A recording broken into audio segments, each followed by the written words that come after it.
Hello YouTube, my name is Salty McFog, and this is going to be my first official video on YouTube, so I hope you guys enjoy it. This is going to be a kayak review on the Old Town Predator PDL, which is the wonderful kayak I'm sitting in right now, and all the modifications I've done in it in the past 6 months since June when I purchased it. So I hope you guys stick around and enjoy the video, and please let me know how you feel about it. Alright, so let's get the basic stuff out of the way. So the basic dimensions of the kayak, it's 13 foot, it's 2 inches. Outside of that, it's 117 pounds in total. The PDL Drive right here, that's 21 pounds itself. And the width of the kayak is actually 36 inches, which is really nice. It provides a lot of stability when you're out there on the water, especially for me, because I like to be out on the ocean a lot. So it's really nice when you're out there and rocking and rolling. You don't really have to worry about tipping too much, but it's still a big concern. And the max capacity of the kayak is 500 pounds. And then of course the base things when you buy the kayak, we have the PDL itself, which obviously comes with it. This is the pedal drive. Unlike the Hobies, which have the fins that go back and forth like that, we have an actual prop here, which we'll get to take a look at in a second.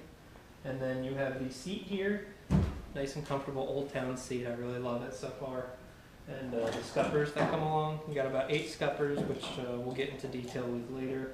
I also bought this kayak paddle from Pelican. It's the Angler. It's a nice 2-piece, which I hope can last through the next few years because I'm going to be in the salt a lot. But I've enjoyed it because it also has the measuring piece on it. I didn't do that right. Nice. Yeah, there you go. It has the measuring stick on it if you ever have a fish while you're paddling, which I actually find myself never using this. I use the tape which I've stuck on the starboard side here. Alright, so we're going to hop in and let's put this PDL drive in and we'll get you a closer look at it. So, it's got this bar you run through here. It'll be separate from the drive system when you get it.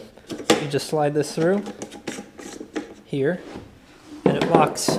The bar sits here and here, and then it can lock into place with these things. So you set it in there, and you want to make sure it sits right there. Doesn't have to be totally even, but it's nice if it does. And then you lock it in place there and there. So then you can sit down and you can take a look at it now. So what I was talking about had a prop instead of the Hobie fins. And you can see here, this is just like your regular trolling motor prop, more or less. And quick little side story on this.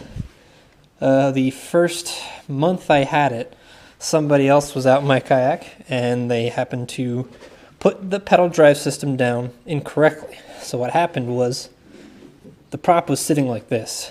They weren't paying attention. They pulled it out and then they went to put it down and it locked right there and this side broke. I'll show you. And I have the old part here and that's what it looked like. So this part snapped and luckily Old Town, I contacted them and within a week I had a brand new prop, no charge. Very nice of them. So at any rate, that's what our PDL system looks like. And let me just pull this hatch lid, put that on so we can actually put it down and you can see what it looks like when you're in the kayak.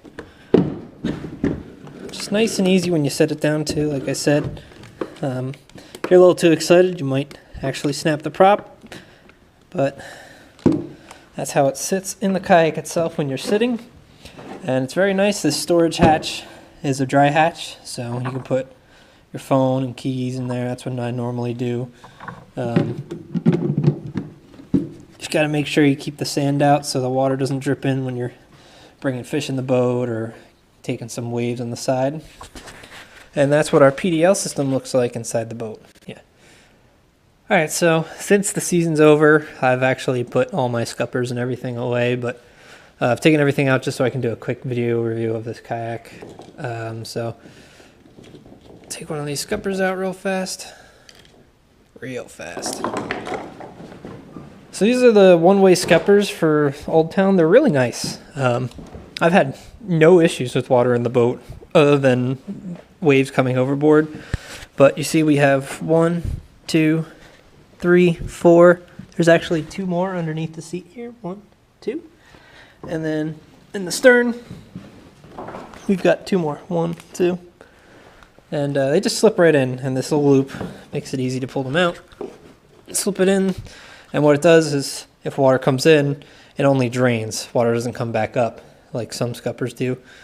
And then if they get dirty, you can pull them out real quick, wash the sand out, wash the needles out if you've left it out under the tree like I have. And so those are the scuppers. And then the chair over here, it's real nice actually. You can slide it up and down, depending on how long your legs are and whatnot. Locks into place. And then you have the adjustable straps, obviously, if you want to be more laid back or not. And I've loved this chair so far. It's also got storage back here. So you can put your tackle box. I usually put my tackle boxes back here. You know, my quick access, top water plugs, whatnot. And then underneath, it's got another storage area so that you can put more. I put more tackle boxes, sometimes my gloves if it's cold out. And that allows me to quickly access maybe terminal tackle or something like that. So we're going to move over to the port side now.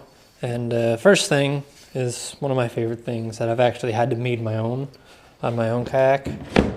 But the paddle holder, it's nice, just nice rubber leash there, keeps it in place, and that's pretty much where my paddle is going to be unless I'm launching or docking. So let's move to the stern of this kayak, and first and foremost we have the rudder back here, and this is the rudder holder. So you have to undo that before you want to put the rudder into the water, and you pull this lever here, the rudder flips straight down. And just for reference, for any guys who haven't done that yet, it sticks about 8 to 9 inches into the water below the hull. I don't know, a foot underneath the water. I like to give myself about 2 feet of clearance before I put it underneath, just to make sure, because again, I just don't want to damage this. So I mentioned it before, there's 2 hatches in this boat. First, we're going to go to the bow here. We have the battery hatch / storage hatch. So up here you can see I've already installed my fish finder wires here. But this is the battery bag inside. It's really nice. It's lasted so far. I've actually left the battery in while driving up a couple of times. But it seems to hold pretty well so far. It's only been 6 months, but again, I really like it. It's got a nice zipper, so it keeps all the water out if you zip it all the way up. It's especially nice on really bumpy days. We get a lot of water riding up and in. This hatch does seal down pretty good, but these wires, I think, do let in a little bit of water. Seems to be a little bit of liquid down there. So one of the things, of many things that I love about this kayak is right here, here, here, here, and then those 2 in the stern. We have mounting plates, which are much easier than other kayaks. You can actually unscrew all of these, pull the mounting plate out itself, and then bring it down into your shop, drill your holes, make your mounts, and it makes it much easier than having to do it on the entire kayak itself. So you can see I've mounted my fish finder holder here, one of my rod holders here. I have not done anything here yet. I haven't decided what I want to do. I might want to move my fish finder down here. And then down here, I have 2 cleats for mounting anchors and my bunker holder, which I'll show you guys later in the video. So another thing up here I forgot to mention, I do have 2 storage areas up here. I usually use these for my pliers, grippers, extra plastics and stuff when I'm running around. Sometimes I do through plugs in there too. It's fairly nice. And another storage component we have here, flip the seat over. The seat's not supposed to flip over like that. You have 2 straps here, but I have it undone just so I can show you guys real quick. And this is the other storage hatch here. Actually, I have not used this yet. I'm pretty decked out when I go, but everything I want to have in reach. There's nothing I've wanted in there thus far. And that's it for storage on this kayak. But if we move further down, we have the 2 rod holders that come with the kayak. They're fine. I actually use them most of the time for either trolling or just holding the rod while I'm running up and down trying to find fish. So that's all we have for the base components of this kayak. And I'm going to move on to the modifications that I've made with this kayak and the trailer that you've seen obviously in the video. So one of the first purchases I made for this kayak outside of the kayak and paddle itself was safety equipment. I got balance stern lights, right? So this is the Atwood balance stern suction lights. You can actually just stick them to the bow and the stern, which is what I've done. And then obviously we got battery for our most important fishing device, fish finder. So we got the Lowrance Hook 5. So I got the scupper mount for this, and then I got the kayak mount for the Lowrance units, so that can stick on real nice and quick. I'll just show you that it clips on real nice.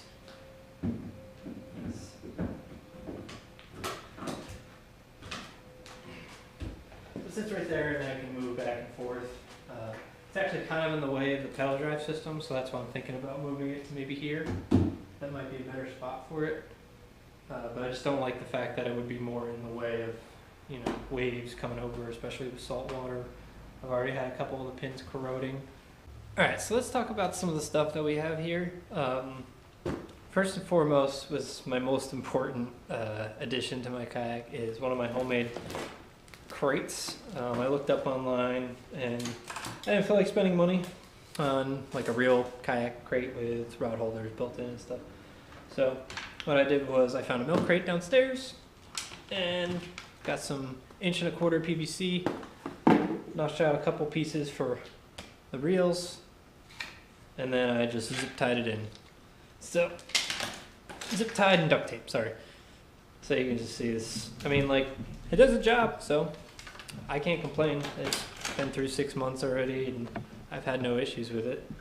And on top of that, I've taken a couple of bungees to strap over top so I can have my tackle in here. And so this is my dry bag. I keep my electronics and all my safety gear. I got my first aid kit, throw line, a couple of extra bobbers, extra line.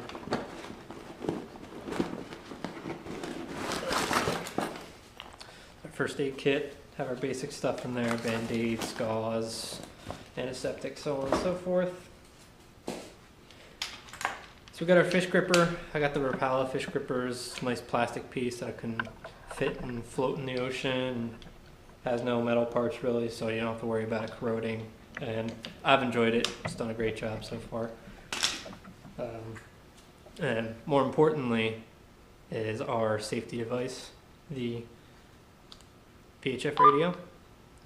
I've only gotten a chance to use this a couple of times. I got it before I started fishing in the colder months, because in the warmer months I've been fishing in shallower waters near shore, and the colder months I started to move out a little bit more.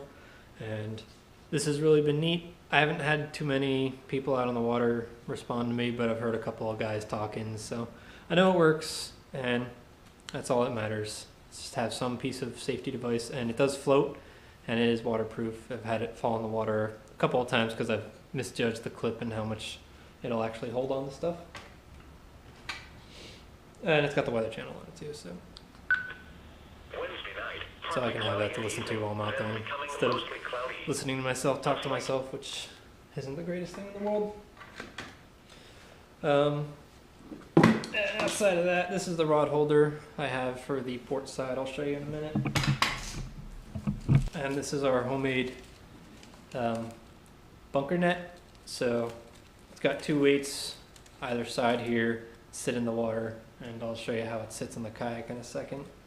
But opening here, slip your bunker in there, fits about 2 or 3 bunker, and then you can go zip to your hot spot and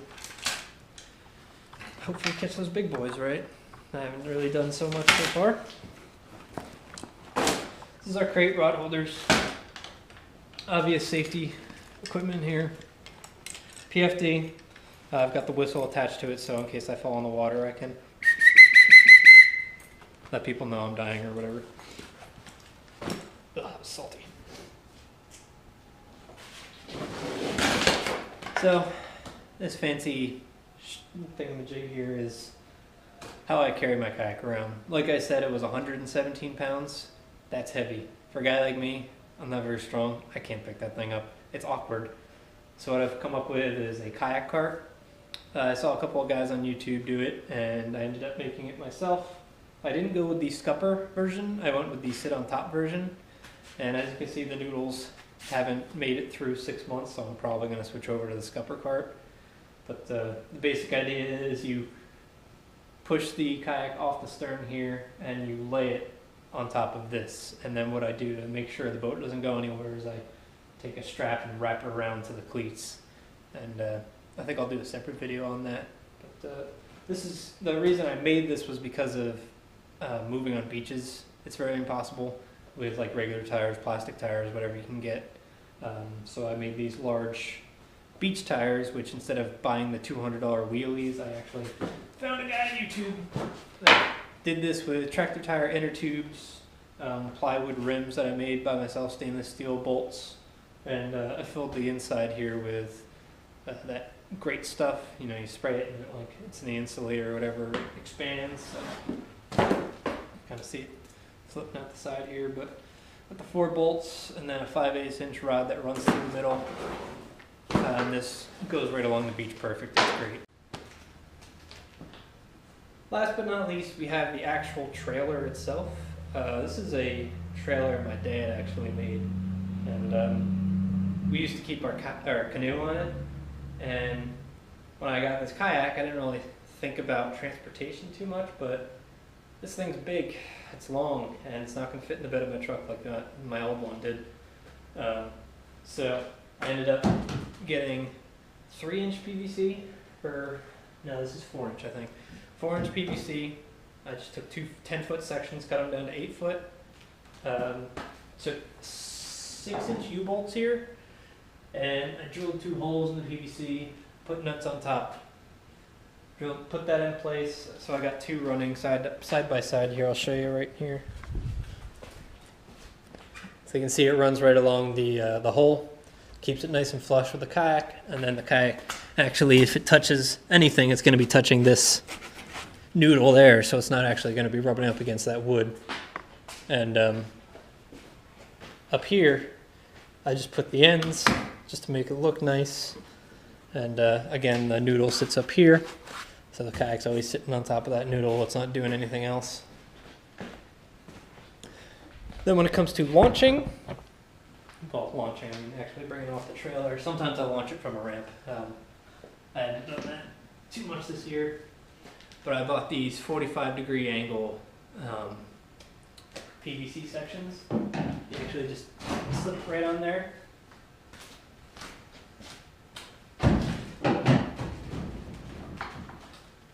And what that does is, if you want to pull it off or actually roll it right back on, instead of going up against those cut edges right here. I did sand them off, but just to be safe, you can put these on. You know, it's only a few extra dollars. Then you can pull the whole thing, and it can ride right down that. And if you want, you can even get extra sections here. But I decided just to go with that because it's nice and easy. It hasn't really kinked up my kayak too much. And this ride's nice. I've taken it on 80, 280, 95. Haven't had any issues with it. Alright, so real quick, I'm just going to give you guys a look at what I've got here. This was my first kayak. So I don't even know the make or model of this thing. But it's about a 10-foot model, and yeah, it just comes with standard paddle, no leash or anything. This isn't a fishing kayak. It's just your standard sit inside kayak. Very, very, very uncomfortable. I still have my anchor in here. I actually use this mostly for freshwater, and then I started getting into saltwater about 2 to 3 years ago with kayaks. I've been in saltwater fishing for a long time, but never with a kayak until 3 years ago. But so I've made only 2 additions to this thing. the rod holder, which I made, again, PVC, just bolted it in real quick. So I can just set it inside there while I'm rolling, and it was not a very good rod holder because it got the rod in real wet, and I destroyed 2 reels in salt water with that, so that's why I stopped doing that. And then second was the paddle holder, which I made, same thing, PVC. And the other thing that I liked about this was I could pick it up and flip it easy. I don't know what this thing weighs. I didn't actually weigh it, but somewhere around 50 or under, I'd say. It's nice and easy to pick up, so I can throw it on my shoulder and bring it anywhere. Which is what I liked about it. I can slip this paddle here. I like that. You know, I didn't have a leash for it, but kind of made going out nice and floating around, doing fluking and stuff pretty easy. But so it's a big change, right? Big sit on top kayak up there, and this little thing. But hey, I had some fun on this. You'll see what I've done with it, the fish I've caught. So let's go over just the general aspects of this kayak, the positives and the negatives. I just want to get through real quick. So first things first, it's very comfortable and it's very spacious, and the fishability is incredible, right? So you have the ability to actually move the chair back, and you can stand up, have that space to move around, turn around in if you really need to.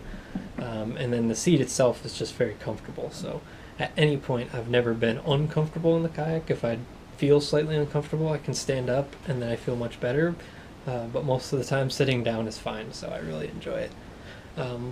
And the speed, you know, with the pedal drive, you're able to go really, really fast. I've kicked it up to about 5 knots. I've heard people can get up to about 6 if you really put your huff and puff into it, but I enjoy cruising at a steady 3.5, 4 knots when I'm just going to my spots.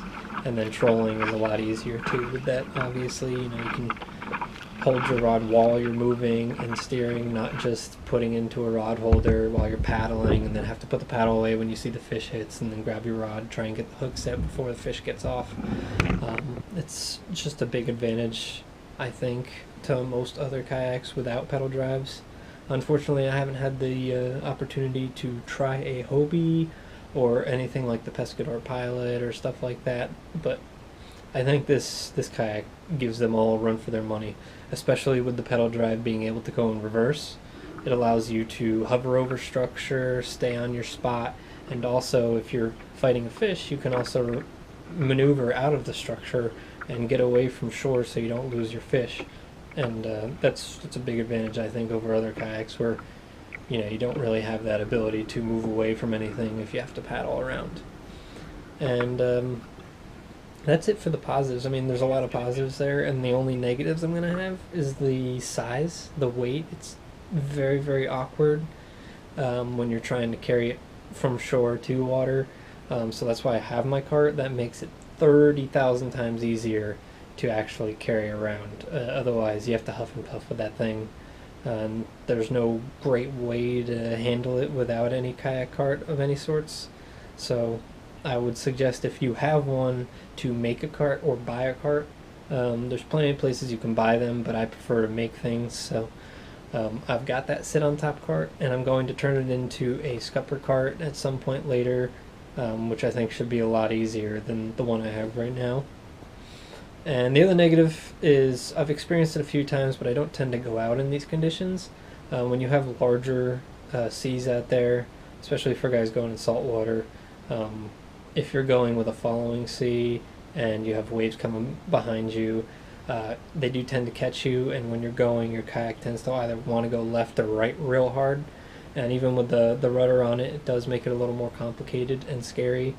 I've tipped once with some heavy winds in some awkward conditions.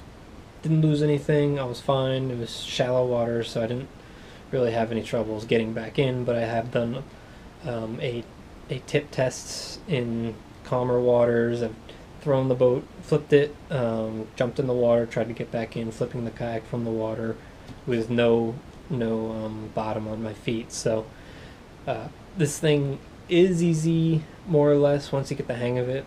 to actually flip from the water, but it does take a lot of learning. So that's all I have on the negatives. It's a great kayak. I really enjoy it, and I really look forward to the next few years I have with this thing. The total price came up to about $2,900, maybe $3,000 with tax, but over the years I expect it to go down in price, and I hope more people can enjoy this wonderful boat. So if you guys have any comments, questions, concerns, please like, comment, subscribe on my video, and let me know what you think. If you want to see more, if you don't want to see some things, I'm happy to know, because this is really one of my first videos, and I'm going to start putting more videos out there, and obviously they're going to be more fishing videos, not this boring blah blah blah review stuff. But I wanted to get this out of the way because this is the kayak I'm going to be fishing in a lot. So hope you guys enjoyed it, and thanks a lot for watching.